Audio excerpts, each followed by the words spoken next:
Le site web israélien Jewish News Syndicate met en garde contre la montée des tensions entre Moscou et Tel Aviv au sujet de la Syrie et évoque les principaux objectifs de la Russie.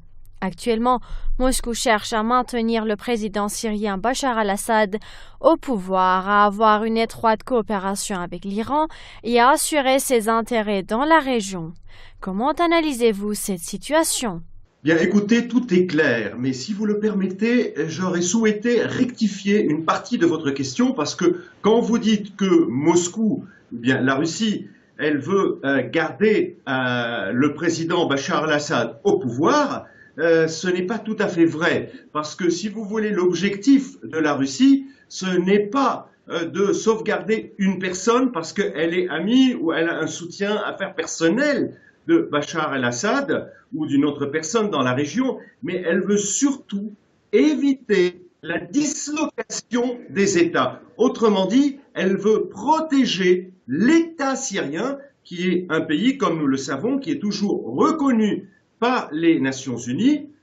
Il a un régime, que nous soyons pour ou que nous soyons contre, qui est là, qui fait partie donc du système international et qu'il faut sauvegarder.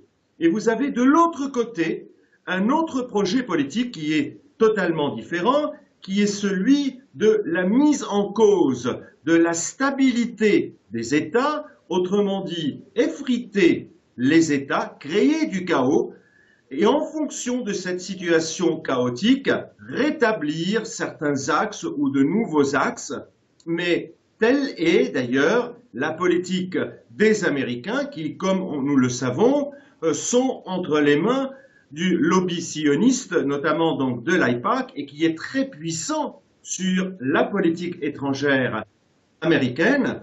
Et nous le savons très bien que le gendre du président Donald Trump, Jared Kushner, est un inconditionnel, je dirais, de Benjamin Netanyahou et de l'aile qui est très dure au sein d'Israël, mais également au sein du lobby sioniste qui y intervient, qui interfère dans la politique étrangère américaine. Donc, vous avez un projet russe, un projet qui est celui du maintien de la souveraineté des États, et puis surtout pour équilibrer et pour sauvegarder la paix et la sécurité dans la région, éviter le chaos, éviter l'émergence de mouvements tels que Daesh, Al-Nusra ou bien Al-Qaïda et bien d'autres d'ailleurs. Et vous avez parallèlement un autre projet qui encourage toute cette situation, tout ce chaos. Battez-vous en tant qu'il vous plaira. C'est le projet américain soutenu, bien entendu, par le sionisme et par Israël, à qui profite le crime de l'effritement de l'ensemble de ces pays du Proche et du Moyen-Orient. Vous vous souvenez, en 1975, comment est-ce que le sionisme et Israël est venu pour mettre de l'huile sur le feu au Liban en mettant tout d'abord en créant une guerre entre les Palestiniens et les Libanais, et puis entre les Libanais eux-mêmes, et au sein même de chaque communauté, comment est-ce qu'ils mettaient les uns contre les autres. Tel était également l'objectif de ce printemps, ce qu'on appelle le printemps arabe, et qui n'est autre que l'exécution d'un autre projet politique, qui est le projet Anon, qui a pour objectif de laisser les Arabes ou les gens du Proche et du Moyen-Orient creuser leur tombe par leur propre pelle. Et donc, c'est ce qui explique aujourd'hui, c'est autrement dit CQFD, ce qu'il fallait démontrer. Il n'arrive pas, vous savez, on peut mentir une fois, deux fois, trois fois, mais on ne peut pas mentir d'une manière continue. Et nous avons cette révélation qui prouve encore une fois qu'il y a effectivement deux projets politiques qui sont complètement différents. Il y a le projet américano-sioniste qui est celui de la destruction, l'effritement des États, ce qui s'est passé en Irak, ce qui s'est passé en Libye, ce qui se passe actuellement donc en Syrie. Et vous avez un autre projet qui met en cause ce projet politique, qui est celui du président Poutine de la Russie, qui est celui du maintien des situations, des structures étatiques. Et c'est ce qui résume, si vous voulez, en quelque sorte, cette position des deux camps, c'est-à-dire le camp américano-sioniste et le camp de la Russie, qui est également suivi par l'Iran, parce que vous savez très bien qu'en Iran également, il y a eu ce fameux projet il y a quelques semaines qui était également d'essayer de créer une tension de l'intérieur du pays pour créer, pour semer le chaos, détruire les institutions iraniennes, comme c'était le cas en Syrie. L'ambassadeur de Russie auprès des Nations Unies a déclaré le jeudi 8 février avoir émis des protestations au sujet des raids aériens de la coalition dirigée par les USA sur la ville de Deir ez-Zor en Syrie lors d'une réunion à huis clos au Conseil de sécurité des Nations Unies. Quelle est votre analyse à ce sujet?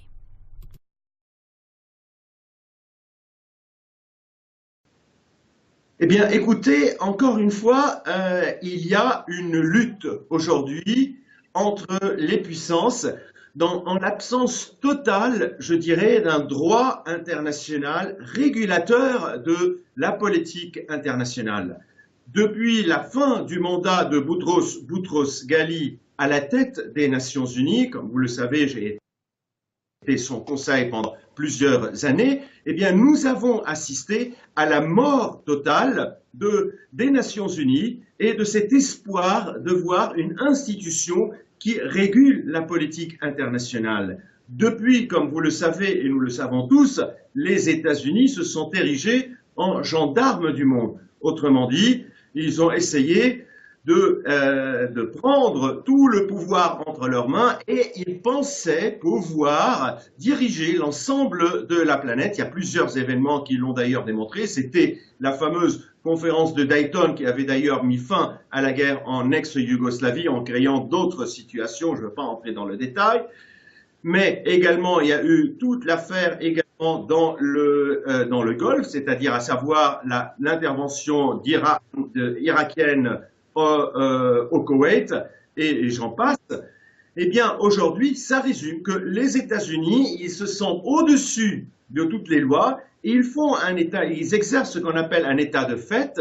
Ils ont le droit de protester, de dire ce qui est bien, de ce qui est mauvais. Je vous donne un exemple. La position du président Donald Trump.